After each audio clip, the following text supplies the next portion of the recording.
धन्य हो, धन्य हो, धन्य हो। राम सभा में राम राम महाराज, राम राम साहब, प्रणाम, सबको प्रणाम, सबको राम राम। राम राम सर, प्रणाम। हमारा जो जो विषय चल रहा है भक्ति उपजे का अंग, गुरु महाराज ने इसमें कि संसार के लोगों को भक्ति कैसी उपजती है, कौन सी, गुरु महाराज जो बता रहे वो कैवल्य की भक्ति कैसी उपजती है, उसके बारे में गुरु महाराज ने इस पद में, इस अंग में लिखा हुआ है कि तो इसमें के हमने पहले ले ली है, उसके अभी बाकी की शाखा हम आगे लेंगे। आसो आदर भाव को जे नर राखे कोय, तो भक्ति सुखराम के जद तद उपजे जोय। तो ये साखी हमने ऑलरेडी ले ली है, इसके आगे की अगली साखी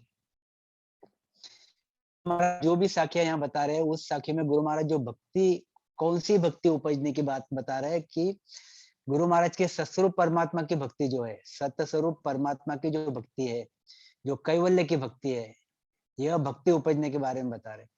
जो तीन लोगों की भक्तियां है, या फिर ब्रह्मा विष्णु महेश की जो भक्तियां है, या फिर तीन ब्रह्मा की 13 लोग परब्रह्म की भक्ति है, यह भक्तियां उपजने के बारे में गुरु महाराज नहीं बता रहे। मगर यह जो भक्तियां, यह जो गुरु महाराज ने बात बताई हुई है, यह बात सभी भक्तियों को भी लागू होती है, जो बाकी भक्तियां उनको भी लागू होती है, क्योंकि उनमें भी ये चीजें बनते रहती है। मगर यहाँ पे हरिजन यानी जो सतस्वरूप परमात्मा के हंस, जो सतस्वरूप परमात्मा के जन हैं, जो सतस्वरूप परमात्मा का सिद्धांत ज्ञान प्राप्त किए हुए जन है, उसके बारे में गुरु महाराज बार बार बताते हैं कि ये हरिजन के साथ कोई भी अगर लगेगा, कोई भी हरिजन के सहवास में आएगा, तो उसको यह मेरी भक्ति उपजेगी, मेरी भक्ति यानी सतस्वरूप परमात्मा की भक्ति उपजेगी, यह गुरु महाराज इसमें कहना चाहते हैं। क्योंकि बाकी जो शाखा है, इन शाखियों में भी जो चीजें लिखी हुई है कि भाव से भक्ति उपजती है, तो बाकी की भी भक्तियों में भाव लगता ही है। संतों के संगत से भक्ति उपजती है, तो बाकी भी भक्तियों में संतों की संगत लगती है और लोग करते हैं। और साक शब्द को कान दे, बाकी भी भक्तियों में ये चीजें लागू होती है। मगर यहाँ पे केवल के भक्ति के बारे में बता रहे हैं। अगर आप बाकी की भक्तियां करोगे, वहां पे जा जाके साख सुनोगे, शब्द सुनोगे और आप अपेक्षा करोगे कि मुझे कैवल्य की भक्ति प्राप्त हो जानी चाहिए, तो वह भक्ति आपको प्राप्त नहीं होगी। आपको अगर वो कैवल्य की भक्ति प्राप्त करनी है, तो आपके साथ जो हरिजन है, ये आप मतलब आप जो हरिजन है, उस हरिजन के सानिध्य में आप जब आओगे तो ही आपको चीज बनेगी। या फिर आप कैवल्य की शाखा, कैवल्य के शब्द अगर आप सुनोगे, कैवल्य की वाणी अगर सुनोगे, तो आप में वो चीज बनती रहेगी। यह फर्क गुरु महाराज इसमें यहाँ पे बताए हुए हैं, ये हमको ख्याल रखनी है चीजें। नहीं तो कोई भी संत के पास जाके बैठोगे और बोलोगे मुझे कैवल्य की भक्ति आनी चाहिए, गुरु महाराज ने तो वाणी में लिखा है कि कैवल्य की भक्ति मिलती है अगर संतों के साथ में बैठे तो कौन से संतों के साथ में बैठना है, ये गुरु महाराज ने क्लियर क्लियर लिखा हुआ है। तो आगे हम आगे की शाखा लेंगे। हरिजन की महिमा करे, पक काचे बिन छे। हरिजन की महिमा करे, पक खाचे बिन छे। ताकू हर सुख राम कहे, भक्ति then they. Clear Guru Maharaj ने यहाँ लिख दिया है कि जो हरिजन की महिमा करता है, हरिजन मीन्स सतस्वरूप परमात्मा के जो भक्ति बताने वाले संत, जो भक्ति बताने वाले संत या फिर सदगुरु जिनको अखंड ध्वनि लगी है, ऐसे जो हरिजन है, ऐसे जो हरिजन है, ये सतस्वरूप परमात्मा की भक्ति बताने वाले जो हरिजन है, ऐसे हरिजन की जिसको 24 घंटे अखंड ध्वनि चल रही है, जो स्वयं में सदगुरु है और जो इनके शरण में आता है उन सभी का कार्य करता है, उनमें भी अखंड ध्वनि लगाता है, ऐसे जो सदगुरु है, जिनको हम सत्ताधारी सदगुरु कह सकते, सत्ताधारी सदगुरु कह सकते। तो ऐसे जो सदगुरु है, ऐसे सदगुरु की कोई नर नारी महिमा करता है, संसार के नर नारी ज्ञानी ध्यानी जो भी कोई है, यह अगर ऐसे सदगुरु की महिमा करता है, महिमा करना यानी उनकी तारीफ करना, तारीफ करना, तारीफ करना, तारीफ करना, सही में तारीफ करना।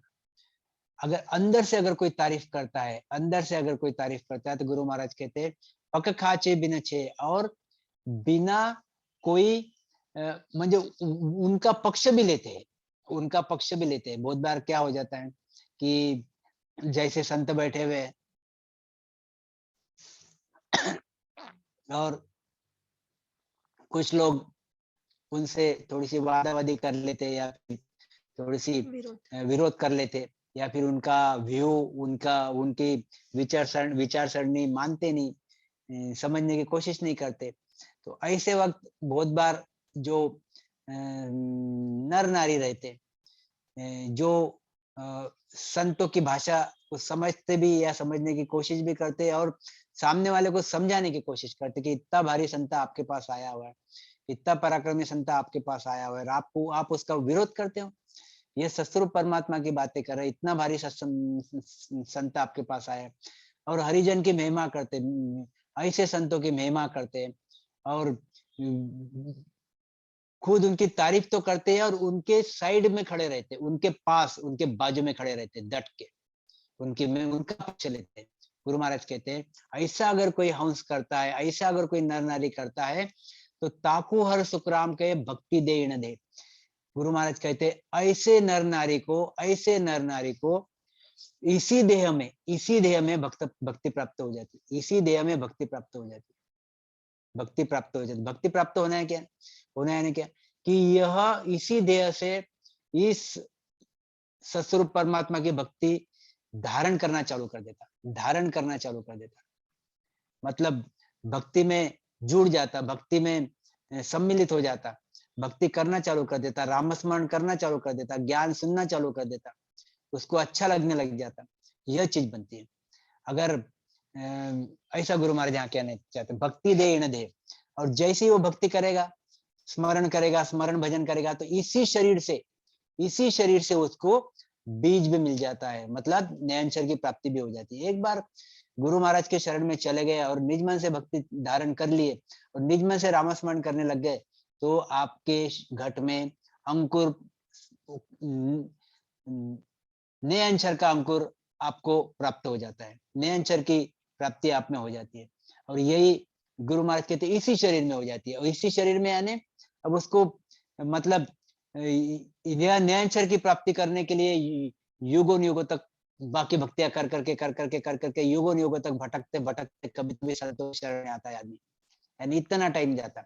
मगर कोई संत के शरण में आ गया और संत की बाजू ले ली और संत की तारीफ कर दी, तो उसको तभी के तभी ये चीज प्राप्त हो जाती है। ऐसे युगों तक भटकना नहीं पड़ता, ये चीज ख्याल में रखो। जनरल में लोग, एक बार भागवत बयान बहुत बढ़िया लिया था कि अनेक जन्म से अनेक जन्म सरगुण की भक्ति करता है, सगुण की भक्ति करता है, अनेक जन्म भक्ति कर करके उसको सुकृत प्राप्त होते हैं और सुकृत प्राप्त होके फिर संतों के शरण में जाता है, संतों का शरणा मिलता है, जाता है मतलब संतों का शरणा मिलता है, केवली संतों का शरणा मिलता है। और केवली संतों का शरणा मिलके फिर भक्ति उसकी हमें उपजती है, मतलब उसको भक्ति करने की इच्छा होती है, इच्छा होती है। और जैसे इच्छा होने लगी भक्ति करने की, कौन सी? कैवल्य की भक्ति, कैवल्य की भक्ति करने की इच्छा होती है। जैसे कैवल्य की भक्ति करने की इच्छा होती है तो उसको संत भी मिलते हैं, और संत भी मिलते हैं तो फिर ज्ञान भी सुनता है, ज्ञान सुनता है तो राम राम भी करता है, राम राम करता है तो निजमन भी देता है, निजमन देता है तो प्रीति भी करता है, प्रेम भी रखता है, विश्वास भी रखता है, और केस बराबर अंतरा भी नहीं रखता। जो नए अक्षर को प्राप्त करने के लिए चाहिए वो सब फिर वो करने लगता है। और ऐसे ही उसी घट में उसी शरीर से नए अक्षर की प्राप्ति होती है। गुरु महाराज इसमें यहाँ कहना चाहते हैं कि ऐसे अगर कोई हरिजन की महिमा करता है तो उसको ये चीज बनती है, तभी बन जाती है, उसी घट उसी शरीर से बन जाती है। उसको ऐसे युगों से इसकी अपने सगुण की भक्ति कर रहे हैं, युग जा रहे हैं, उसमें बाद में मिलेंगे ऐसा नहीं, तभी मिल जाती, क्योंकि यह यहाँ पे प्रभाव किसका है? तो यह संत का प्रभाव है, जो संत का प्रभाव उसको ये चीज दे रहा है, ये चीज करवा रहा है, ये चीज करवा रहा है। तो ये गुरु महाराज कहना चाहते हैं। क्या कहते हैं आगे देखो, हरिजन के सामो मिले जे लुड़ लागे पाए, हरिजन के सामो मिले जे लुड़ लागे पाए, ताकू सुन सुख राम के भक्ति उपजे आए, ताकू सुन सुख राम के भक्त उपजे आए। बात वही होगी। गुरु महाराज इसमें कहते हैं कि हरिजन के सामो मिले, हरिजन बैठे हुए, कोई गांव में आए हुए हैं, सत्संगत करने के लिए आए हुए हैं हरिजन, और इसको सामने जाके मिलता है हरिजन को, यह नर नारी सामने जाके मिलते हैं, दर्शन लेते हैं, सामने जाके मिलते हैं, और फक्त मिलते ही नहीं है, जे लुड़ लागे पाए, और उनके चरण स्पर्श करते हैं, चरण स्पर्श करते हैं, प्रणाम करते हैं, प्रणाम करते हैं, दंडवत डालते हैं, दंडवत डालते हैं, और प्रेम से डालते हैं, प्रेम से डालते हैं। एक प्रणाम करना, बिना भाव के प्रणाम करना, बिना भाव के प्रणाम करना। जैसे हमारे यहाँ कोई गेस्ट आता है, हमारे यहाँ कोई गेस्ट आता है, हमारे लड़के जो घर में रहते हैं, सभी जगह ये चीज बनती है, हमारे लड़के जो घर में रहते हैं वो गेस्ट को थोड़ा कम पहचानते हैं या फिर नहीं पहचानते, तो ये लड़कों को, मतलब हमारे लड़कों को हम बोलते हैं, भाई ये तेरे काका है, ये तेरे मेरे दोस्त है, तो ये फिर लड़का आके उसको प्रणाम करता है। तो प्रणाम करता है यानी खाली वो झुकता है, प्रणाम करता है और बाजू में हट जाता है। यहाँ पे वो प्रेम नहीं है, वो भाव नहीं है, मगर किया जरूर, किया जरूर, मतलब प्रणाम किया मगर भाव से नहीं किया, मगर किया जरूर, समझे। और कोई बहुत ही जैसे मम्मी पापा को प्रणाम करते हैं बच्चे, भाव से करते हैं, या फिर कोई कोई बहुत ही डियर एंड नियर है, जिसको बहुत पहचानता है, बहुत प्रेम करता है, तब वो प्रणाम करता है तो भाव से करता है। तो गुरु महाराज कहते हैं ऐसे जो नर नारी है, जो ऐसे सिद्धांत संतों के, कैवल्य संतों के सामने जाते हैं, मतलब मिलने जाते हैं, और उनको प्रेम से प्रणाम करते, प्रेम से झुक के प्रणाम करते और सरेंडर होके प्रणाम करते। तो गुरु महाराज कहते ताकू सुने सुखराम के, लुड़ लुड़ लगना, यानी बिल्कुल अपना अपना अहम बाजू में रख देना, यानी अपना अहम बिल्कुल बाजू में रख देना, बिल्कुल बिना अहम के प्रणाम करना, लुड़ लुड़ लगना। तो जे लुड़ लागे पाए, ताकू सुने सुखराम के। तो गुरु महाराज कहते ऐसे नर नारी को भक्त उपजे आए, ऐसे नर नारी को गुरु महाराज की भक्ति उपज जाती है, उपज जाती है, उस नर नारी में भक्ति करने की इच्छा हो जाती है सत्स्वरूप परमात्मा की, और भक्ति करने की इच्छा हो जाती है तो फिर ज्ञान भी सुनता है, स्मरण भजन भी करता है, और इसी शरीर से उसको भक्ति उपजती है, एक नए अक्षर की प्राप्ति होती है। गुरु महाराज ये कहना चाहते, मतलब यहाँ से हमको यही सीखना है कि हमको जहां तहां चांस मिले वहां वहां मौका गंवाना नहीं है। जब जब हमको चांस मिला कि तो हमने सामने चले जाना, हरिजन दिखे हमने प्रणाम कर लेना, झुक के बिल्कुल एकदम अंदर से प्रणाम कर लेना। हरिजन आए कि हमने हरिजन की महिमा करना, हरिजन आए कि हरिजन का पक्ष लेना। जब जब भी हमको, जब जब भी मौका मिले, हमने यह मौका नहीं छोड़ना चाहिए, यह मौका और अंदर भाव से होना चाहिए, अंदर से होना चाहिए। खाली गुरु महाराज ने लिख दिया इसलिए भाई चलो कर डालते हैं, तो ऐसा नहीं, अंदर भाव से होना चाहिए। अगर ऐसा होते रहा तो 100% हम उस ट्रेन में, जो ट्रेन सत्स्वरूप परमात्मा के दिशा में जा रही है, दौड़ रही है, इस ट्रेन में हम और अच्छे से दौड़ रहे हैं, मतलब अच्छे से चल रहे हैं, अच्छे से बैठे हुए हैं, बिल्कुल परिपूर्ण होके बैठे हुए हैं, और हर जो जो बीच में चीजें आ रही है हम वो करते जा रहे हैं, प्रेम से भाव से करते जा रहे हैं, और वहां पे कोशिश करने की, वहां पे सत्स्वरूप परमात्मा के देश में इसी ट्रेन से जल्दी से जल्दी पहुंचने की कोशिश कर रहे हैं। तो गुरु महाराज यही कहना चाहते हैं। तो हरिजन से सामो मिले लुल लुल लागे पाए। गुरु महाराज फिर कहते हरिजन सुअडवी करे झगड़े सन्मुख आए, हरिजन सुअडवी करे झगड़े सन्मुख आए, ताघट सु सुख राम कहे जद तद भक्ति जाए, ताघट सु सुख राम कहे जद तद भक्ति जाए। गुरु महाराज कहते हैं कि हरिजन सु अडवी करे, अब जैसे यहाँ पे जाके उनकी तारीफ करता है, तारीफ करता है, ये तारीफ वही करेगा कि जो ये हरिजन के प्रति प्रीति रखेगा, हरिजन के प्रति प्रीति रखेगा। तारीफ करना, अंदर से तारीफ निकलना, ये सहज में नहीं निकलती, ये हमारा स्वभाव गुण ही रहता है कि जो स्वभाव गुण में ये सहज में नहीं निकलती। एक तो तारीफ ऊपर ऊपर से निकल जाएंगे, अरे यार वो तो बहुत बढ़िया आदमी है वगैरह वगैरह वगैरह, ये तारीफ झूठी तारीफ। और एक तारीफ अंदर से निकलती, नहीं सचमुच वो आदमी अच्छा है, ये अंदर से तारीफ निकलना, यानी इसको, ये हरिजन के बारे में या फिर वो व्यक्ति के बारे में कुछ ना कुछ पता रहना, या फिर कुछ ना कुछ उसके बारे में सुना हुआ रहना, ऐसा उसका आदर बनते जाता, ऐसा उसका आदर बनते जाता उस हरिजन के बारे में, व्यक्ति के बारे में।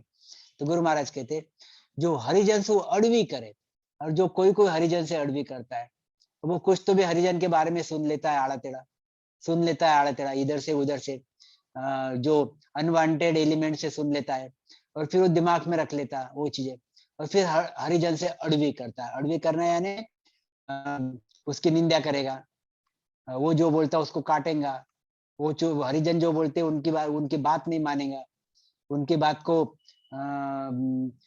झूठा बोलेगा, झूठा बताने की कोशिश करेगा, और विरोध करेगा, और नीचा दिखाएगा, अपमान करेगा उनका, और जाके झगड़ा करेगा, उनके साथ जाके झगड़ा करेंगे। अब कितनी बड़ी बात है, देखो आप कि सोचो आप, ये हरिजन यानी कौन है? यानी हमने ये दिमाग में लाना है, हरिजन यानी परमात्मा स्वयं, परमात्मा स्वयं। हरिजन यानी परमात्मा, परमात्मा यानी हरिजन। हरिजन यानी सद्गुरु, सद्गुरु यानी हरिजन। हरिजन यानी परमात्मा, परमात्मा यानी सद्गुरु, सद्गुरु यानी परमात्मा। ऐसा ऐसा इक्वेशन है, ऐसी चीज है वो। यानी अल्टीमेटली तुम किससे बात कर रहे हो? तो तुम परमात्मा से बात कर रहे हो। अभी तुम निंदा कर रहे हो तो भी परमात्मा की निंदा कर रहे हो, और स्तुति कर रहे हो तो भी परमात्मा की स्तुति कर रहे हो। अगर परमात्मा की स्तुति कर रहे हो तो आपको फल मिलेगा अच्छा, और अगर परमात्मा की निंदा कर रहे हो तो आपको फल मिलेगा झूठा, गलत, दुखदायी।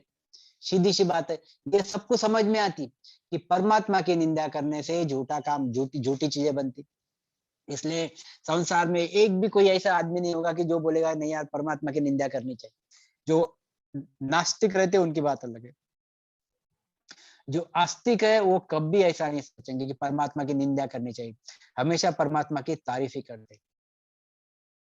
यानी हमारे घर में अगर कोई शरीर भी छूट जाता है तो भी बोलने वाला यही बोलता है कि परमात्मा ने सोचा वैसा हुआ भाई, अब परमात्मा के आगे क्या है, वो तो दीनदयाल है, सबकी रक्षा करता है। अब उसने ऐसा ही सोचा है तो अभी अपन क्या कर सकते, मतलब वहां पे भी परमात्मा की तारीफ ही करता है, जबकि घर में का कोई अच्छा आदमी चले गए। तो कहने का मतलब है कि सदगुरु यानी परमात्मा, परमात्मा यानी सदगुरु, हरिजन यानी परमात्मा, परमात्मा यानी हरिजन। अगर परमात्मा की आप तारीफ करोगे तो आपको 100% फल मिलेगा, और परमात्मा की अगर आप निंदा करोगे तो आपको दुखदायी फल मिलेगा। ये चीज सभी संसार को पता है, मगर वह हरिजन में परमात्मा मानते नहीं, या फिर हरिजन को ही मानते नहीं। यह उनका अज्ञान है, और यह अज्ञान के चलते वो उनसे भिड़ जाते यानी अड़वी कर लेते, विरोध करते, और यह अपना अहम लेके बैठ जाते, विरोध करते, और फिर झगड़ लेते। गुरु महाराज कहते, ऐसा जो झगड़े करने वाला अज्ञानी पुरुष है, यह पुरुष की ता घट सुखराम के जद तद भक्ति जाए। ऐसे अज्ञानी पुरुष के शरीर में से उन्होंने जो अभी तक कमाई हुई भक्ति है, कौन सी भक्ति? 3 लोक 14 भवन की और 3 ब्रह्म की 13 लोक की, यह जो भक्ति है कमाई हुई, यह भक्ति उसकी चली जाएगी, यह भक्ति उसकी चली जाएगी। एक बात ख्याल में रखना, अगर कोई नयनचरी, जिसका नयनचर प्राप्त हुआ है, जिसको नयनचर प्राप्त हुआ है, यह नयनचरी संत पहली बात तो किसी की निंदा करेगा नहीं, संतों की निंदा 100% नहीं करेगा, बराबर। अगर कर भी ली निंदा समझो तो भी ये नयनचर नहीं जाता, ये दिमाग में रख लेना चाहिए। यह लागू इसको नहीं होता, क्योंकि यह नयनचर का पराक्रम ऐसा है कि यह पराक्रम एक बार नयनचर यह घट में आ गया तो अगाध बुद्ध में गुरु महाराज ने लिखा है कि यह अपना काम करके ही रहेगा, चाहे कुछ भी हो जाए। और इसका काम कौन सा है कि 6 करम पूरब के, 6 करम, 6 कमल पूरब के, 6 कमल पश्चिम के छेदन करके अखंड ध्वनि प्राप्त करना, ये इसका काम है। इसका मतलब ये नहीं है कि हमारा नयनचर की प्राप्ति हो गई इसलिए हम आओ जाओ संतों की निंदा करते बैठो तो हमको कुछ नहीं होने वाला, ये विषय नहीं रहता। निंदा करो, आपको डेफिनेटली उसका खराब फल मिलेगा। खराब फल क्या मिलेगा? आप एक जन्म में उस परम मोक्ष में नहीं जाओगे, आपको वापस दूसरा जन्म लेना पड़ेगा। ये निंदा का प्रताप रहेगा कि आपको दूसरा जन्म वापस लेना पड़ेगा, और आपको वो दूसरे जन्म में तकलीफ वाली चीजें मिलेगी, अगति के जैसी तकलीफें, बहुत खराब खराब नरक के जैसी तकलीफें आपको भोगनी पड़ेगी, मगर नयनचर आपका काम करके जाएगा। ये नयनचर आपका काम करके जाएगा, आपको छोड़ेगा नहीं। इसलिए लोग का कहना रहता है कि भाई अगर कोई संत की निंदा करो तो आपकी भक्ति चले जाएंगी, आपने नयनचर प्राप्त किया तो भी भक्ति चले जाएगी। अगर हम ऐसा मानते हैं तो फिर अगाध बोध की साखी यहाँ पे बैठती नहीं। अगाध बोध में गुरु महाराज ने ठोक ठोक के बोला हुआ है कि एक बार नयनचर की प्राप्ति हुई, सामने कुछ भी हो जाए, यह नयनचर आपके आत्मा को छोड़ेगा नहीं, क्योंकि यह सत्ता ही सत्स्वरूप परमात्मा की है, जो आपको लेके ये उस परब्रह्म के सत्ता से निकाल के ही दम लेगा। इन बिटवीन जो आपकी आनंद ब्रह्म की सत्ता प्राप्त करने के बीच में, ये सफर में आपको यह संतों की अगर आप तारीफ, संतों की अगर आप निंदा करते हो तो उसके परिणाम आपको भोगने पड़ेंगे। ये 100% आप लेके चलो। इसलिए कोई भी संत की निंदा नहीं करना चाहिए, कोई भी संत की निंदा नहीं करना चाहिए।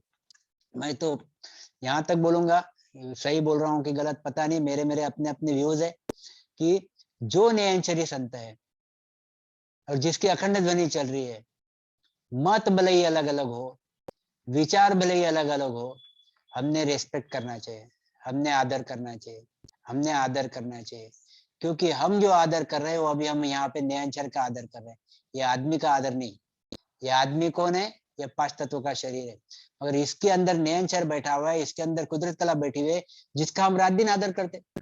तो जिसका हम रात दिन आदर करते उसी नयनचर से आदमी का निजमन मिला हुआ है। अभी आदमी का स्वभाव कैसे भी रहो, ये आदमी का स्वभाव गलत भी रह सकता है, ये आदमी का स्वभाव अच्छा भी नहीं रह सकता, अच्छा भी रह सकता। ये स्वभाव की तरफ न देखते हुए हमने कुदरत कला की तरफ देखना चाहिए, हमने नयनचर की तरफ देखना चाहिए, ये सत्ता की तरफ देखना चाहिए, जिसको हम रात दिन प्रीति कर रहे हैं।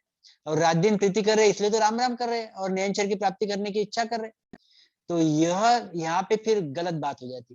तो इसलिए कोई भी संत रहा जिसकी अखंड ध्वनि चल रही है, जिसमें नयनचर की प्राप्ति हुई हुई है, उसको तो हमने बिल्कुल ऊंचा दर्जा देना चाहिए, ऊंचा दर्जा देना चाहिए। उसको कभी भी हमने नीची नजर से नहीं देखना चाहिए। भला ही वो गरीब रहो, भला ही उसका स्वभाव अच्छा न रहो, भला ही वो लंगड़ा लूला रहो, भला ही वो काला रहो, भला ही वो स्त्री पुरुष रहो, भला ही तुम्हारे से पैसे में कम रहो या फिर तुम्हारे हुद्दे में कम रहो, कैसा भी रहो, कैसा भी रहो, उसमें नयनचर की प्राप्ति हुई है। नयनचर की प्राप्ति हुई है यानी वो परमात्मा स्वरूप है या फिर परमात्मा ही है। और आप में भी नयनचर की प्राप्ति है या फिर नहीं है। अगर नयनचर की प्राप्ति है तो भी आप उसको फुल रेस्पेक्ट दो, और आप में नयनचर की प्राप्ति नहीं है तो फिर तो विषय नहीं है, आपकी लायक ही नहीं है उसको रेस्पेक्ट का विषय का करने के लिए कि आप और उसको रेस्पेक्ट देना चाहिए या नहीं देना चाहिए, उसको तो रेस्पेक्ट है ही है। तो ये चीज बनती है। तो इतनी चीज ख्याल में रखना कि हमने कोई संत की निंदा करना नहीं, क्योंकि हमको भोगना पड़ता है आगे। तो इस हमारा नयनचर हमसे नहीं निकलेगा, नयनचर हमारा कार्य पूरा करेगा, इसमें 100% कोई बात नहीं है, दो मत नहीं है। मगर हमको अन्य से हम हमारे अंक पे दुख लेंगे, काम नहीं धंधा नहीं। हाँ, मतांतर रह सकते, तो मतांतर में हमने हमारा पक्ष जरूर रखना चाहिए, मतांतर में हमने हमारा पक्ष जरूर रखना चाहिए, मगर धीरे से शांति से, हंसते हंसते, प्रेम से। यानी उसको पता भी नहीं चलना चाहिए, उसको लगना भी नहीं चाहिए सामने वाले को कि ऐसा एहसास भी नहीं होना चाहिए कि कहीं ये मुझे पकड़ने की तो कोशिश नहीं कर रहा, या कहीं ये मुझे नीचा दिखाने की तो कोशिश नहीं कर रहा, ऐसा नहीं होना चाहिए। क्योंकि मतांतर अलग हो सकते हैं, क्योंकि गुरु महाराज का ज्ञान इतना भारी है, इतना भारी है, इतना भारी है कि बहुत बार एक साके के दो अर्थ हो जाते हैं, एक साके के दो अर्थ हो जाते हैं। यानी इवन मैं आपको बताता हूँ कि ये जो साखी है, मेरे शब्द पे ख्याल रखना, और ये दूसरी साखी है, ये के साखी है और ये दूसरी साखी है, तो इसमें कॉमा दिया हुआ है गुरु महाराज ने, ये सल्फ विराम जिसको बोलते हैं। एक कॉमा भी अगर आप निकाल लो और पूरी एक साखी जोड़ लो तो इसका अर्थ अलग हो जाता है, और आप वहां कॉमा डाल दो तो ये साखी अलग बोलती है और ये साखी अलग बोलती है। इतना भारी अर्थ गुरु महाराज का है, आप देख लेना, कभी कभी आपको ये चीज मिलेगी। बहुत जगह पे ये चीज है कि ये चारों ने धारा, गुरु महाराज ने लिखा है, अड़वा फाड़ नीसरे बारे तो ही जन साखी है गुरु महाराज की। तो गुरु महाराज जी इसमें ऐसा लिखा हुआ है कि यह जो ब्रह्मा विष्णु महेश है, इनकी भक्तियां संसार करता है, और ब्रह्मा विष्णु महेश को संसार डरता है, डरता है। मगर गुरु महाराज यह संसार के लोग ब्रह्मा विष्णु महेश को डरते हैं और ब्रह्मा विष्णु महेश की भक्ति करते हैं, ब्रह्मा विष्णु महेश की भक्ति करते हैं। और गुरु महाराज कहते हैं कि ये जो ब्रह्मा विष्णु महेश और शक्ति है, ये जो चीज है, इनको जो डरेगा नहीं, डरेगा नहीं और खुद का काम कर लेगा, वो तो सही संत है, वो तो सही संत है। मगर यहाँ पे इसका अर्थ करने के लिए लोगों ने ऐसा अर्थ ले लिया उसका कि ब्रह्मा विष्णु महेश ने भी ये भक्ति धारण की है, ऐसा अर्थ लिया। इसका ऐसा अर्थ ऐसा होता नहीं। 1001 टक्का उसमें गुरु महाराज ने क्लियर कट लिखा हुआ है कि ब्रह्मा विष्णु महेश को अड़वा फाड़ा निसरे बारे, जो इनको डरेगा नहीं और इनको बिना डरे उस सतस्वरूप परमात्मा की भक्ति करेगा, वही जन आगे निकलेगा। और जो इनको डर डर के भक्ति करेगा या फिर जो इनको डरेगा, वो कभी भी वहां नहीं पहुंचेगा। गुरु महाराज ने क्लियर लिखा हुआ। अड़वा का तो अर्थ बहुत अलग से लिखा हुआ है गुरु महाराज ने, जो यहाँ हमको लेने की जरूरत नहीं है। तो ऐसी साखी का अर्थ बदल जाता है। तो हमने काफी फिर अलग अलग संत अलग अलग अपने अपने मत रखते हैं, क्योंकि लिखा है कबीर जी ने भी, संतों ने भी, मुंडे मुंडे मतर भिन्ने, मुंडे मुंडे मतर भिन्ने, जितने सिर रहेंगे उतने मत रहेंगे। ज्ञान भले ही एक भी रहा तो भी अपने अपने मत अलग अलग हो सकते हैं, अपने अपने अनुभव भी अलग अलग हो सकते हैं। मगर आखिरी अनुभव जो है अखंड ध्वनि, ये हर आदमी का एक ही होगा, एक ही होगा, ये अलग नहीं होगा। ये अखंड ध्वनि जो है, ये जो अनुभव है एक जैसा ही होगा, एक जैसा ही रहना चाहिए। बीच में के जो अनुभव है हमारे यहाँ से, कंठ स्थान से लेके तो बंकनार से लेके तो त्रिकुटी से लेके तो पर्व तक, ये आदमी के भले ही अलग अलग हो सकते, थोड़े बहुत, मगर जो अखंड ध्वनि का जो अनुभव है, उसकी जो ध्वनि है वो साधारण सभी की एक जैसी ही होनी चाहिए और एक जैसी ही होती है, उसमें कोई दो मत नहीं रहते। तो ये चीज बनती है। तो इसमें इसलिए हरिजन से अड़बी करने की जरूरत नहीं है। मत मतांतर रहे तो भी शांति से पूरी सत्संगत हो जाती है। पूरी सत्संगत होने के बाद शांति से उनके साथ बैठो, उनके साथ प्रेम से विचार करो, प्रेम से सलाह मसलत करो, और आपका जो आपकी जो समझ है या फिर आप जहाँ पे असहमत हो वह क्लियर कर लो, वह क्लियर कर लो। ऐसी चीज बनती है, तो ऐसी चीज बननी चाहिए। तो क्या कहते गुरु महाराज, तो जो हरिजन से अड़बी करेगा उसकी 3 लोगों की भक्ति युगों युगों से उसने जो भक्ति जमा की हुई है, गुरु महाराज कहते हैं वो भक्ति उसकी चली जाएगी, वो भक्ति उसकी चली जाएगी, चली जाएगी, वो भक्ति रुकेगी नहीं, खत्म हो जाएगी, खत्म हो जाएगी। तो इतना हरिजन का प्रभाव है, क्योंकि हरिजन है परमात्मा, परमात्मा यानी हरिजन, बस।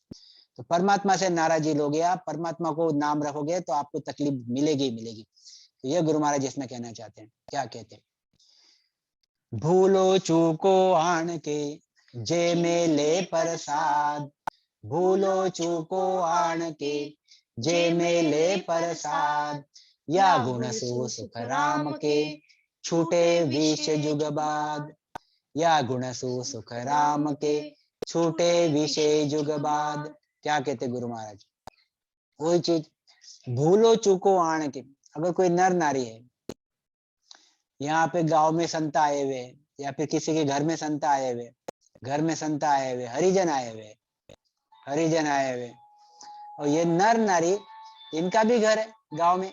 गांव में तो ऐसा रहता ही है कि नर नारी अपने हरिजन आए हुए कि उनको प्रसाद भेजते हैं, प्रसाद भेजते हैं यानी कुछ खाने के लिए चीज भेजते हैं, कुछ बना के भेजते हैं चीज, ऐसी चीज भेजते रहते, कुछ बना के लिए चीज भेजते, कुछ खाने के लिए चीज भेजते। तो भूलो चुको आण की, भले ही भूल से भी वो संतों को भेज देता है, यानी कोई इंटेंशनली भेजता है, इंटेंशनली यानी समझ के कि भारी संत है, भारी संत है, उनके पास हमारा प्रसाद जाना चाहिए, हमारे घर की कोई चीज उनके काम आनी चाहिए। गुरु महाराज ने आगाध बोध में भी ये लिखा है कि संतों की चीज काम आती है, काम आनी चाहिए, बहुत बड़ी बात मानी जाती है। तो यह संत जो आजू बाजू वाले जो लोग रहते, नर नारी रहते, वो संतों को प्रसाद भेजते हैं या फिर कुछ खाने के लिए भेजेंगे, कोई चीज भेजेंगे, और जो उनको इंटरेस्ट में संत को लगता है भी इसको भाती है चीजें, वो चीज भेजेंगे। ऐसी चीजें बनते रहती है और हम देखते आ रहे हैं, ये चीज बनते रहती। तो इसमें अगर किसी ने कोई भूले चूक में भी अगर संतों को कोई चीज काम आ गई, इन्होंने कोई चीज भेज दी और उन्होंने खा ली या फिर उनके कोई काम आ गई, तो गुरु महाराज कहते हैं जय मेले प्रसाद। अगर संत वो चीज खा लेते हैं तो या गुण से सुखराम के छूटे विषय जुगवाद। तो गुरु महाराज कहते हैं संतों का प्रभाव इतना भारी रहता है, इन्होंने ये चीज खा ली, भेजी इन नर नारी ने, तो गुरु महाराज कहते हैं इन संतों के प्रताप से यह नर नारी के पीछे जो लगे हुए विषय व्याध है, विषय व्याधियां है, विषयवाद है, ये इनके खत्म हो जाते हैं। विषयवाद ये इनके खत्म हो जाते हैं, जो बहुत भारी चीज है। विषयवाद में बिल्कुल जकड़ा पड़ा हुआ है, ये नर नारी जकड़े पड़े हुए विषयवाद में, रात दिन 5 विषयों में बिल्कुल लगे के लगे रहते हैं। और जो भी ऐसे विषय की जो खराब कर्म भी करते हैं, ऐसे विषय, ऐसे विचार, जो खराब विचार भी आते, जो पापी विचार आते, जो पापी कर्म कर हो जाते, पापी विषय बन जाते, तो गुरु महाराज कहते हैं यह संतों को चीज खाने के बाद या फिर इनके वापर में आने के बाद ऐसे नर नारी के ये विषयवाद खत्म हो जाते हैं। इतनी भारी, इतना भारी संतों का प्रताप है। तो इसलिए कोशिश ही करते रहना चाहिए कि संत के आजू बाजू संत कैसा खुश हो सकते, ऐसा करते रहना चाहिए।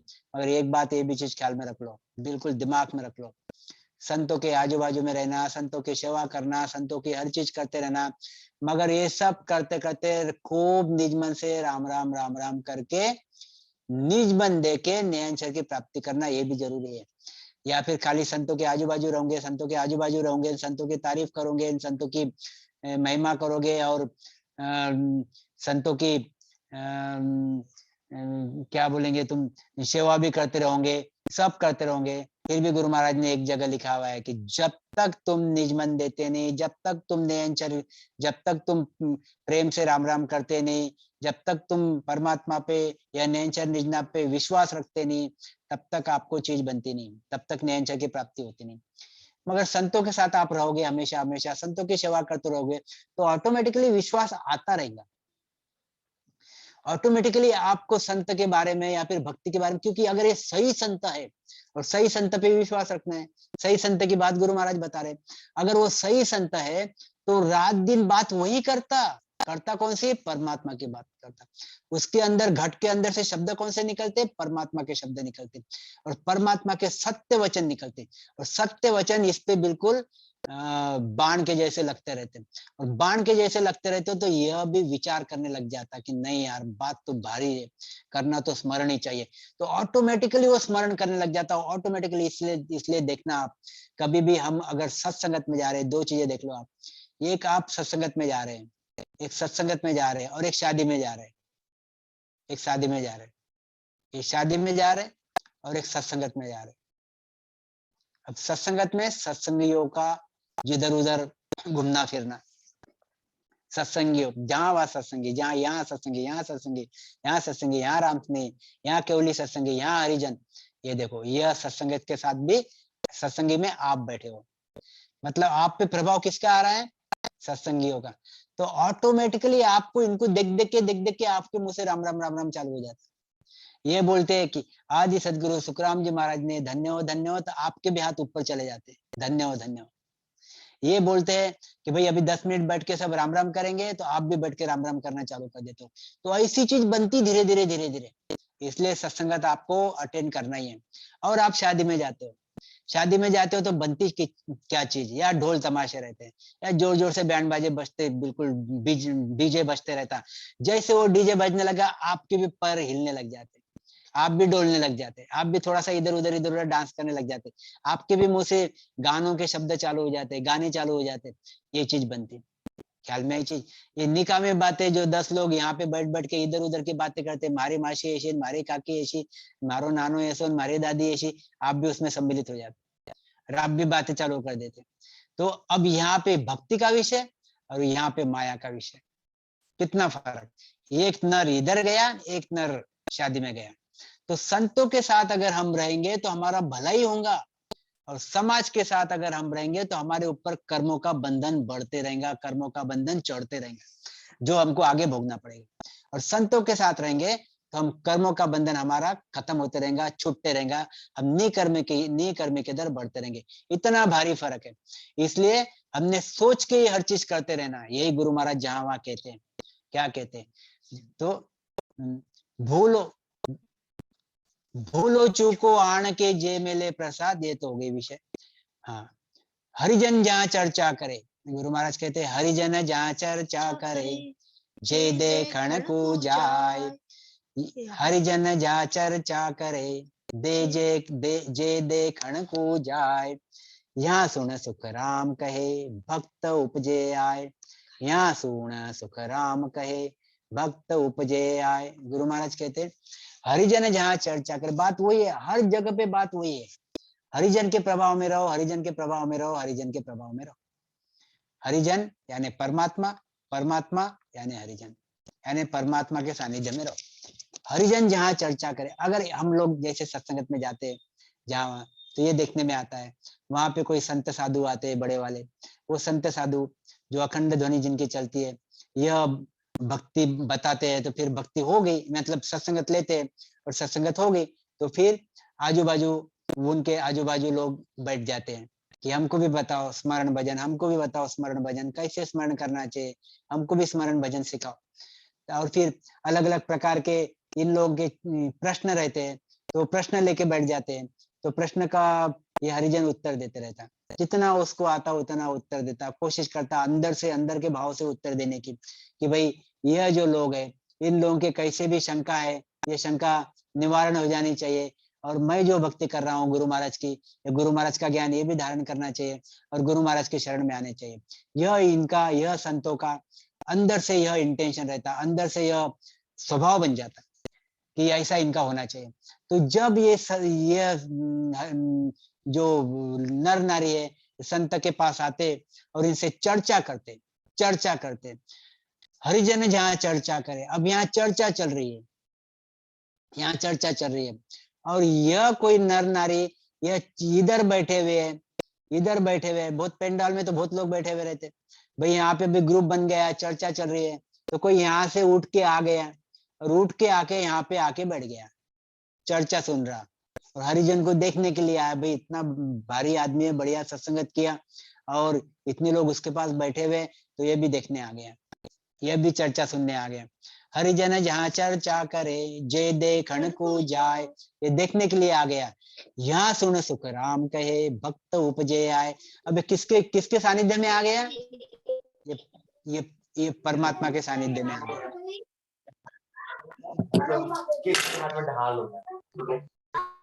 राम राम सा, यह परमात्मा के सानिध्य में आ गया, परमात्मा के सानिध्य में आ गया, मतलब हरिजन के सानिध्य में आ गया। तो परमात्मा की कृपा उस पे हो रही, मतलब हरिजन की कृपा उस पे हो रही। तो गुरु महाराज कहते हैं अगर कोई देखने को भी आ जाता है, सुनने को भी आ जाता है चर्चा, और देखने को भी आ जाता है हरिजन को, और चर्चा को सुनने को भी आ जाता है, तो गुरु महाराज कहते हैं ऐसा अगर उसने प्रामाणिक मत से, प्रांजल मत से करना चाहिए, प्रांजल मत से, अगर वो ऐसा करता है तो भी उसमें भक्ति उपजती है। मतलब इतने केवल की भक्ति सोपी है, सरल है उपजने के लिए। भक्त विषय इतना ही है, सही हरिजन हमने समझना चाहिए, सही हरिजन हमने समझना चाहिए, सही हरिजन हमने ढूंढना चाहिए, और सही हरिजन से हमारा पाला पड़ना चाहिए, पाला पड़ना चाहिए। यह गुरु महाराज का ये बात खास ख्याल में रखो। क्या कहते गुरु महाराज?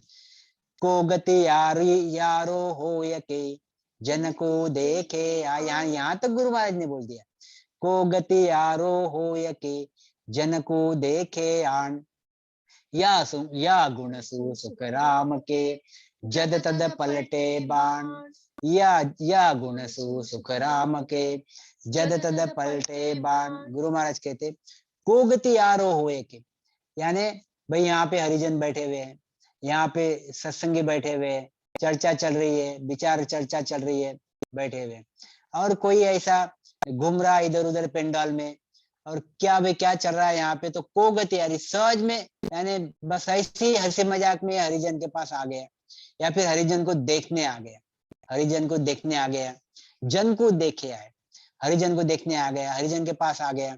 तो गुरु महाराज कहते, और यहाँ पे 2 5 10 मिनट भी अगर बैठ गया, खड़ा रह गया, इस माहौल में रह गया, तो गुरु महाराज कहते या गुण से सुखराम के जद तद पलटे बाण।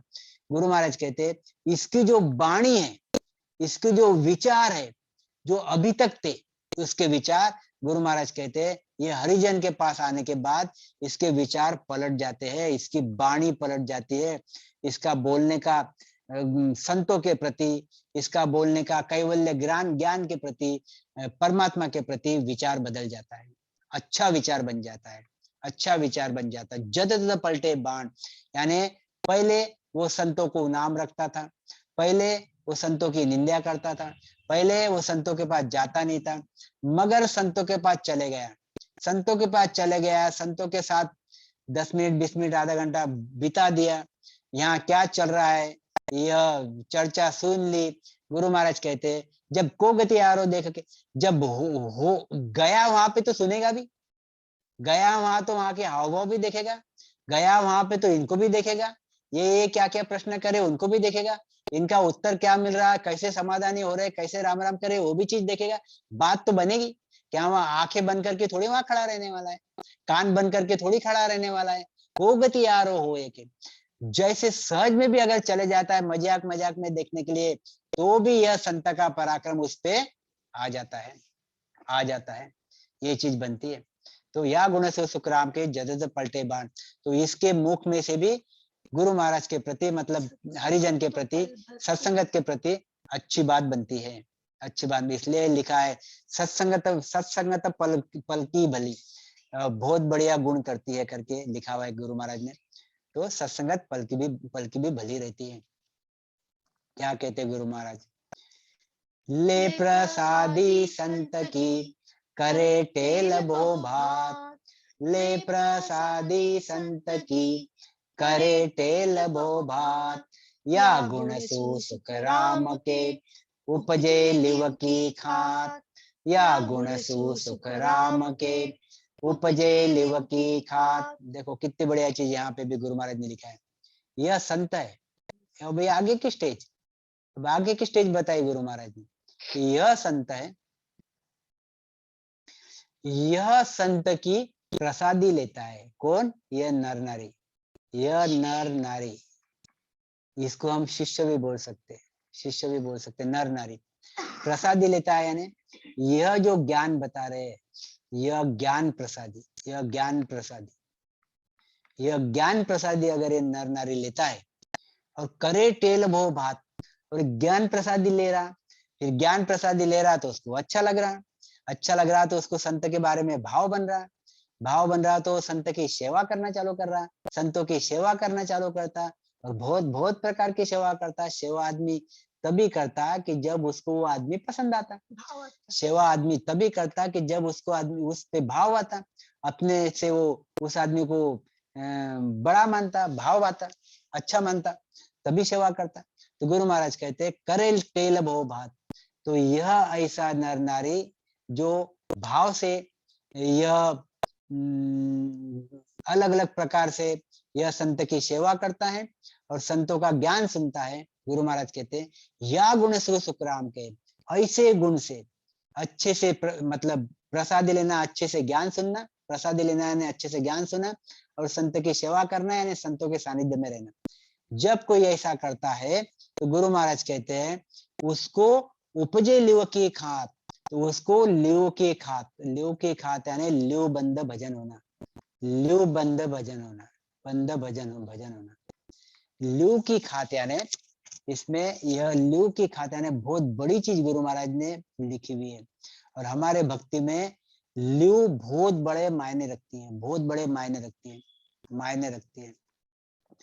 जब हम वाणी जी सुनते हैं, जब हम वाणी जी सुनते हैं, अब ये एक वक्ता है जो वाणी जी सुना रहा है और यहाँ पे श्रोता है, अगर ये लिव बंद वाणी जी सुनता है, लिव बंद यानी एक जैसा बिल्कुल चित मन से अगर वाणी जी सुनता है तो इसके दिमाग में अलग ही इफेक्ट आता है, अलग ही इफेक्ट आता है। वो वाणी जी की साके साके उसको लगती है, साके साके उसको लगती है। और एक आदमी ल्यूबंद वाणी जी नहीं सुनता, खाली बैठ गया है, सुन रहा है, आधा इधर जा रहा, आधा उधर जा रहा, इधर देख रहा, उधर देख रहा, ऐसा अगर जो कर रहा है तो इधर से कितने भी वार उसके ऊपर आते रहे तो भी उसको वो चीज लगती नहीं। तो यहाँ पे एक एक चीज उसको अंदर लगते रहती, क्योंकि ल्यूबंद वाणी जी सुन रहा है। ऐसे ही ल्यूबंद परमात्मा की भक्ति करता है, ल्यूबंद परमात्मा की भक्ति करते हैं, नामस्मरण करता है, नामस्मरण करता है। और ल्यूबंद यानी तन से मन से और निज मन से अगर कोई चीज करता है, मतलब वाणी जी पढ़ता है, भक्ति करता है, तो उसको बहुत जल्दी उसका गुण मिलता है, उसका फल मिलता है, नैनचर की प्राप्ति होती है। ल्यूबंद भजन अगर आदमी कोई करता है तो नैनचर की प्राप्ति तुरंत हो जाती है, तुरंत हो जाती है।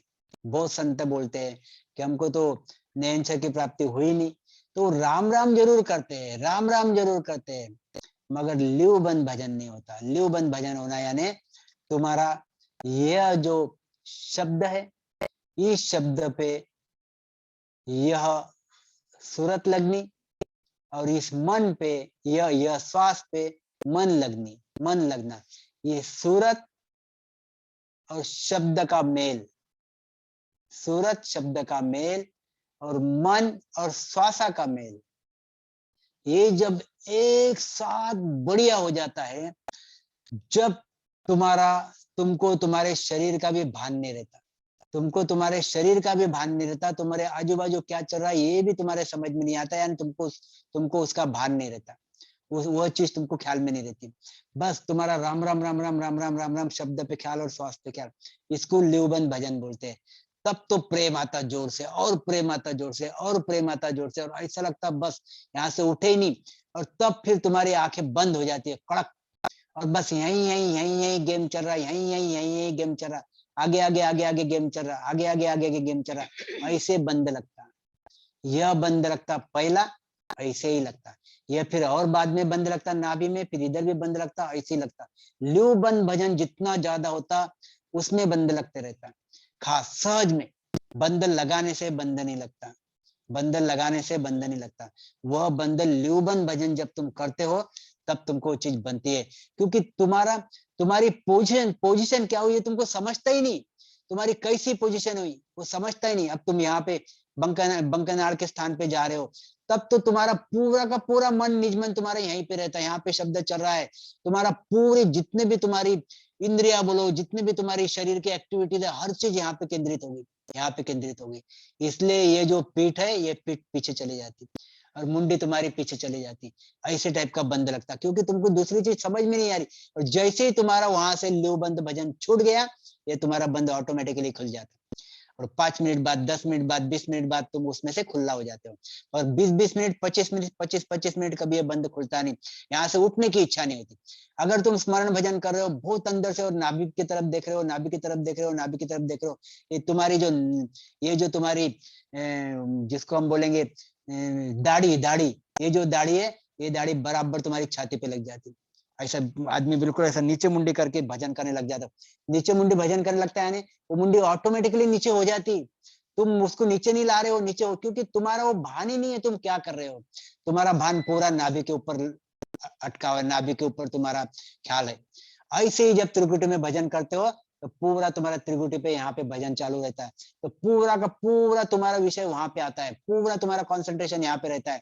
और ये आंखें भी जो है, ये आंखें जो सामने देख रही है, ये आंखें पूरी की पूरी ऐसे पलट जाती है, क्योंकि तुम अभी नाभि की तरफ देख रहे हो, तुम ऊपर के स्थान पे देख रहे हो, तो आंखें जो है ऐसे उल्टी पलट जाती है, और उल्टी पलट जाती है, और इतनी जोर से पलटती है, इतनी जोर से पलटती है, और राम राम जोर से चालू रहता है, ये भी विधि जोर से चालू रहती, तब तुम्हारा माथा दुखने लग जाता है।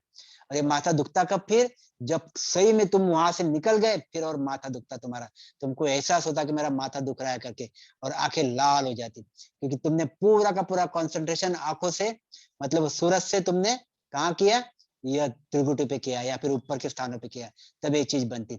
इसको बोलते बंद लगना। तो ऐसे बंद लगते रहते भाई। बंद लगना चाहिए जरूरी नहीं है, मगर बंद लगा तो बहुत बहुत अच्छी चीज भी मानी जाती है, क्योंकि यह एक तुम्हारे लिए यूं समझ के चलो कि आपका ल्यू बंद भजन हो रहा है। ल्यू बंद, कोई बंद लगा के भजन कर रहा है तो वो बात नहीं बनती, बंद लगा के भजन कर रहा है वो बात नहीं बनती, बंद ऑटोमेटिकली लगता है और लगता है।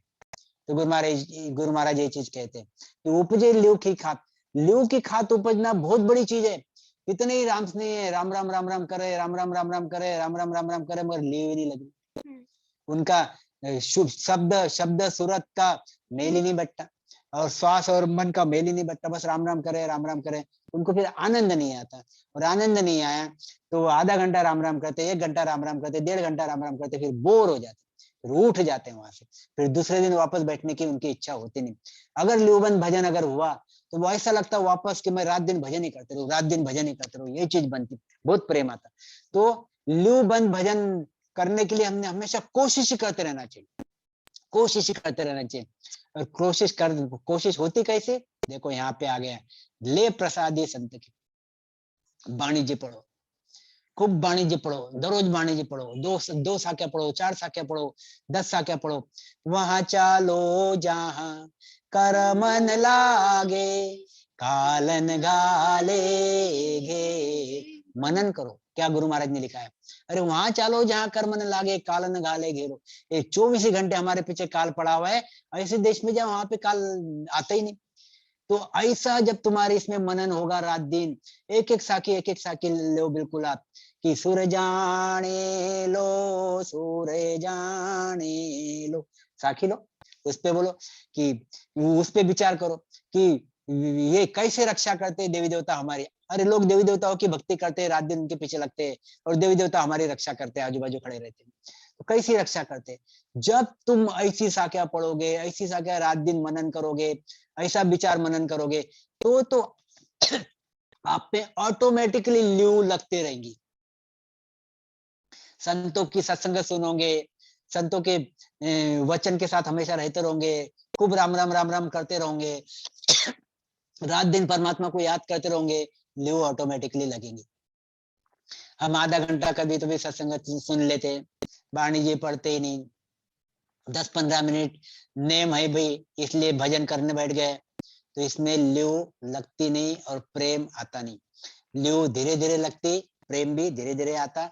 एक बार प्रेम आ गया, ल्यू लगती, ल्यू लगी, काम हो जाता। तो ऐसी चीज बनती।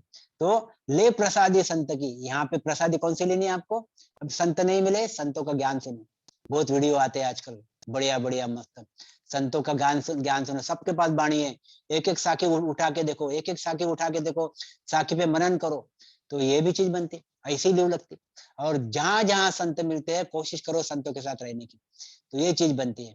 तो क्या गुरु महाराज कहते हैं, हरिजन की महिमा करे जे आडो फिर कोई, हरिजन की महिमा करे जे आडो फिर कोई, या गुण सुख राम के जद तद हरिजन होए, जद तद हरिजन होए। बहुत बढ़िया चीज गुरु महाराज ने लिख दी।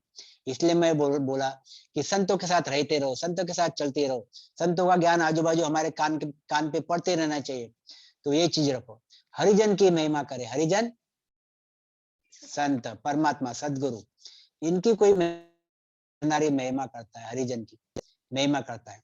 और जे आड़ो फिर कोई, और आड़ा फिर जाता है, आड़ा फिर जाता है यानी कि झगड़ने के लिए फिरता है क्या, नहीं, रुको आप, मेरे पे मेहर करो, मेरे पे मेहर करो आप, इतने भारी संतो, इतने बढ़िया संतो, इतना बढ़िया ज्ञान देते हो, हम क्यों अछूते रह जाए, हम पे मेहर करो, हम पे, हमको ज्ञान दो, हमको ज्ञान सुनाओ।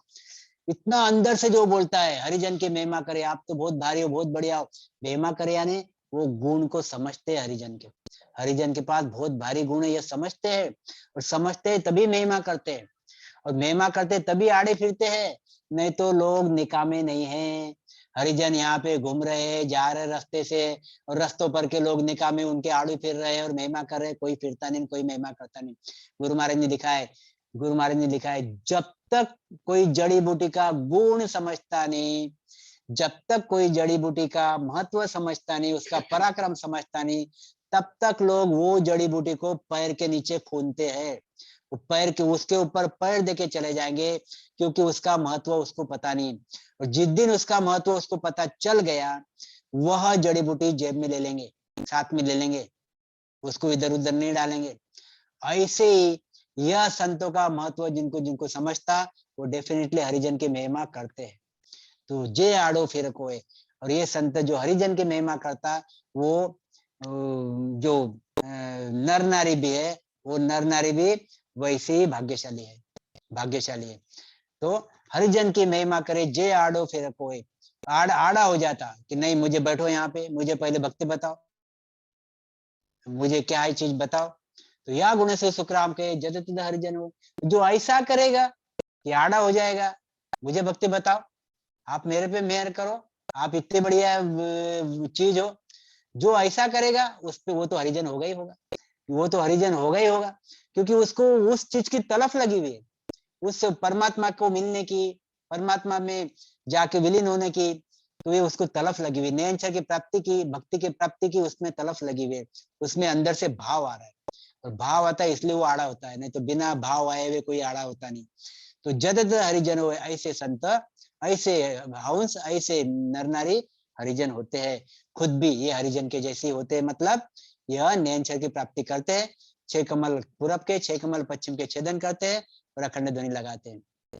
क्या कहते गुरु महाराज, जिन घर की सुन चीज रे, हरिजन के अंग लाए, जिन घर की सुन चीज रे, हरिजन के अंग लाए, या गुण सुख राम के जद तद जागे भाग, या गुण सुख राम के जद तद जागे भाग। देखो ये चीज भी गुरु महाराज ने लिखा हुआ है अगाध बोध में, कि हरिजन की महिमा करे, ये तो चीज हो गई। जिन की चीज रे, हरिजन के अंग आए। अगर जैसा हमने पहले भी बताया कि कोई नर नारी है और यहाँ पे संत है, हरिजन है, कोई आए हुए, तो जिन घर की सुने चीज रे, यह घर की अगर कोई चीज ये हरिजन के काम आती है, हरिजन के काम आती है, हरिजन के अंग आए, या गुण से सुखराम के जद जागे भाग। गुरु महाराज कहते हैं अगर कोई हरिजन के काम इनकी अगर चीज आ जाती है, कोई भी काम, कोई भी चीज आ जाए, कोई खाने की चीज आ जाती है, कोई पहनने की चीज आ जाती है, कोई यहाँ कोई ट्रैवलिंग के लिए कोई चीज आ जाती है, या फिर कोई भी चीज आ जाती है, ये हरि संतों के काम आ जाती है। तो गुरु महाराज कहते हैं या गुण से सुखराम के जद तद जागे भाग। ऐसा अगर होता है तो यह गुण से यह जो नर नारी है, जिनकी चीज हरिजन के काम आई है, ऐसे नर नारी का भाग्य उदय हो जाता है, भाग्य उदय हो जाता है। अभी भाग्य क्या हो सकता, वो भाग्य संसार के सुखों से लेके तक, कैवल्य सत्संग से लेके तक, कैवल्य निज नाम तक यह भाग्य हो सकता है। संसार के सुखों से लेके तक, घर के सुखों से लेके तक, कैवल्य की भक्ति उपजने से लेके तक, केवल निज नाम नियंचन निज नाम की प्राप्ति होने तक यह भाग्य उपज यह भाग्य मिल सकता है। मतलब इतना भाग्यवान हो सकता है, यानी उसको संसार की चीजों में भी उसको भाग्यवान हो सकता है, संसार की चीजें उसको मिल सकती है, या फिर कैवल्य भक्ति में वो प्रवीण हो सकता है, और प्रवीण होते होते नयनचर की प्राप्ति भी उसको हो सकती है। गुरु महाराज ने अगाध बोध में उसका उदाहरण दिया हुआ है कि जैसे राजा है, राजा के यहाँ अगर कोई नर नारी की चीज राजा के काम आ जाती है, कोई नर नारी की चीज अगर राजा के काम आ जाती है, तो यह नर नारी का भाग्य उदय हो जाता है। क्योंकि राजा के अगर कोई राजा के यहाँ अगर कोई काम आ गई चीज, कोई गाड़ी घोड़े काम आ गए, कोई खेती की कोई चीज काम आ गई, बढ़िया चीज अगर इसके पास है, अच्छी जैसे फ्रूट्स है, जैसे फल फलावल है, ऐसे कोई चीज है राजा के काम आ गई खाने के लिए, तो राजा खुश हो गया, तो उसको राजा तुरंत कोई तो भी दूसरी भेंट दे देता। या फिर कोई तकलीफ के वक्त राजा के काम आ गया, तो राजा उसको तुरंत एक आधा छोटा मोटा खेत राज्य हो या कोई उसकी हीरे जवाहरात दे देता। तो ऐसे जैसे राजा उसको ये चीज कर देता, ऐसे ये तो हरिजन तो परमात्मा का रूप है, तो जैसे ही मेहर फिर परमात्मा से होती है, यह नर नारी पे चीज परमात्मा से बनती है, यह नर नारी पे तो यही चीज बनती है, ऐसी चीज बनती है। तो मेरे ख्याल से हम आज यहीं पे खत्म करेंगे, फिर उसके बाद में 5-7 ही साझा रही है जो अगले वक्त ले लेंगे। तो इसमें से हमने आज यही समझा है कि जब में तब तक ज्यादा में ज्यादा जहाँ पे भी सत्संगत हो, सत्संगत अटेंड करो, सत्संगत के लिए जाओ। जहां जहाँ भी केवली संत होते हैं, अपने दुनिया भर के भले ही इंपॉर्टेंट काम हो, काम बाजू में रखो और काम बाजू में रख के वो सत्संगत, वो संतों के पास जाओ, संतों के चरणों में जाओ और सत्संगत सुनो। जब जब भी टाइम मिले, जब जब भी टाइम मिले, ज्यादा से ज्यादा टाइम मिलता ही नहीं, टाइम हमको मिलता ही नहीं। लिखा हुआ है कि जिंदगी जब तक रहेगी फुर्सत न होगी काम से, जिंदगी जब तक रहेगी फुर्सत न होगी काम से, कुछ समय ऐसा निकालो प्रेम करो कर लो राम से। तो हमारे पास जिंदगी जब तक रहेगी फुर्सत न होगी काम से, तो हमको काम से फुर्सत रहते नहीं। भले ही वो 5 साल का हमारा लड़का भी क्यों न रहो, उसको भी फुर्सत नहीं रहती। और हमारा 80 साल की अगर घर में माता भी रहो, उसको भी फुर्सत नहीं रहती। फुर्सत किसी को नहीं रहती। या 80 साल की जो माता है उसके अलग अलग काम रहते, 5 साल की बच्चा है उसके अपने अपने अलग अलग काम रहते, और बीच में वाले जवान लोग हैं उसके तो काम ही काम रहते। तो फुर्सत किसको भी नहीं रहती। तो जिंदगी जब तक रहेगी फुर्सत न होगी काम से, कुछ समय ऐसा निकालो प्रेम कर लो राम से। तो हमको ज्यादा से ज्यादा इसमें से समय निकाल के बाणी पढ़ना है, और बाणी पढ़ के एक एक साखी पे गौर कर करके रामस्मरण बढ़ाना है। और रामस्मरण बढ़ा के हमको लिव बंद भजन करना है, लिव बंद भजन करना है। और लिव बंद भजन करके हमको नियंत्रण की प्राप्ति करके एक एक स्थान का बढ़िया से बढ़िया अनुभव करके अखंड ध्वनि लगाना है। यही भक्ति उपज के अंग में गुरु महाराज ने लिखा हुआ है। भक्ति तो बहुत अलग अलग प्रकार से उपजती है, गुरु महाराज ने अलग अलग जगह पे अलग अलग विषय दिए हुए हैं, और कुछ कुछ विषय गुरु महाराज ने यहाँ पे दिए हुए जो हमने आज लिए हुए। राम राम सा, प्रणाम सा, भागवत भैया प्रणाम, सभी को प्रणाम, प्रकाश भैया सभी को प्रणाम, सभी को बड़ों को, सभी को छोटों को, सबको राम राम प्रणाम। और इसमें डेफिनेटली कुछ गलतियां भी हुई होंगी, या फिर कुछ मेरे मन के भी तर्क वितर्क हो सकते हैं जो मैंने इतने दिनों से सत्संगत में लोगों के मुंह से, संतों के मुंह से सुना है। तो ऐसा भी चीज बन सकती है। कुछ उसमें अगर करेक्शन हो तो करेक्शन जरूर करना, कुछ गलती हुई हो तो माफ कर देना। राम राम साहब, प्रणाम साहब। राम राम डॉक्टर साहब, प्रणाम। और आज की संगत में समराइज भी डॉक्टर साहब ने कर ही दिया और बता दिया कि भाई एक तो संतों के आजू बाजू रहना, जो भक्ति करने वाले हैं उनके आसपास ही रहना चाहिए, और सत्संग में आप लोग सब आ ही रहें तो ज़्यादा से ज़्यादा खुद भी आएँ, औरों को भी लाएं, ताकि सभी को ये भक्ति का गुण लग जाए और इसका सुकृत आज नहीं तो कल प्रकट होना ही होना है।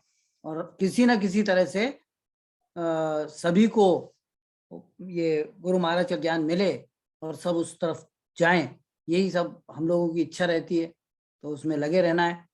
और बताया कि भाई वाणी जी को भी पढ़िए, संतों की वाणी को समझना है कि भाई क्या है, उसका मनन करिए, समझिए, तो उससे भी आपका सुमिरन बढ़ेगा। मन और चित्त लगाकर भक्ति करनी है, लिपबंद भजन करना है। आज बहुत अच्छी तरह से समझाया कि बंद क्या होता है, कि लिपबंद क्या होता है, और ये बंद कैसे कैसे लगते हैं उसका भी संक्षेप में बता दिया। तो अगर उससे विषय पे कोई भी किसी को डाउट है तो वो भी अपना दूर हो गया है आज। और अगर अभी भी कोई डाउट रहता है तो उसको दूर कर सकते हैं। संगत का फल यही होता है, और संगत हमारी इतने समय से चल रही है और सभी लोग लगातार उससे जुड़ रहे हैं, तो भाव भी सभी का बना ही है। और आशा भी है कि बहुत सारे लोगों को इस दौरान उसकी शब्द की अनुभूति हुई है और ज़्यादा से ज़्यादा लोग सुमिरन में लगे हैं। सुमिरन के लिए भी हमारा रात को 2:30 बजे से और सुबह 6:30 बजे तक सुमिरन चलता है, तो उसमें भी ज़्यादा से ज़्यादा लोग सम्मिलित हो सकते हैं, जैसे चाहें, जिसको जिस समय टाइम मिलता है। अगर सुबह किसी को 4 बजे भी समय मिलता है तो 4 बजे भी उसको जुड़कर और सुमिरन करना चाहिए। और जो कर सकते हैं वो 2:30 बजे से लेके सुबह 6:30 बजे तक का समय है, उसमें सब लोग सम्मिलित हों, जिससे कि वो लिपबंद भजन सबका हो और सब उस तरफ जाएं। यही सब लोगों के लिए आज का भक्ति उपजे के अंक का संदेश है। तो उसके हिसाब से हम आगे चलेंगे। अब अगर आदेश हो तो फिर पद गायन की तरफ चलते हैं, और आज का पद प्रीति जी ने लेना है। राम राम। श्रीनिवास भैया, प्रीति जी को पद गायन के लिए बोले। मैं स्क्रीन प्रेजेंट कर रहा हूँ उनका। हाँ,